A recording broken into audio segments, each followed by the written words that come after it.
আমি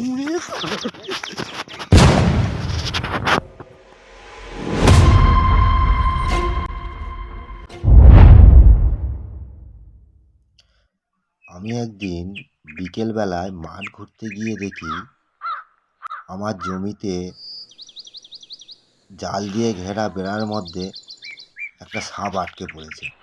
দেখে তো ভারী চিন্তায় পড়ে গেলাম। সাপটাকে তো জাল থেকে ছাড়াতে হবে।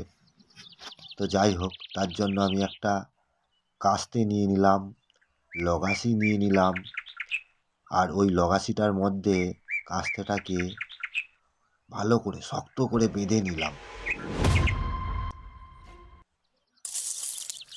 তারপর বেঁধে নিয়ে আস্তে আস্তে আমি সাপটার দিকে এগিয়ে গেলাম। যেভাবেই হোক সাপটাকে আমাকে ছাড়াতেই হবে, নইলে সাপটা না খেতে পেয়ে আস্তে আস্তে মারা যেতেও পারে। দেখা যাক ছাড়াতে পারি কি না।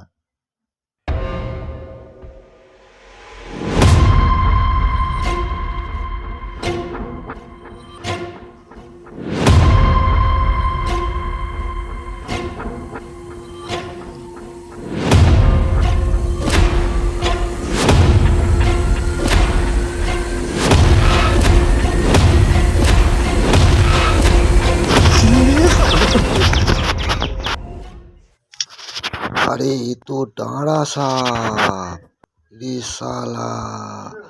যাই হোক, একে একটা ফাঁস থেকে ছাড়ানো গেছে। এ তো যন্ত্রণায় বাপরে বাপ ছটফট ছটফট করছে। এই তো আর একটা ফাঁস থেকে ছাড়ানো গেল। যাক, সাপটাকে মুক্তি দেয়া গেল।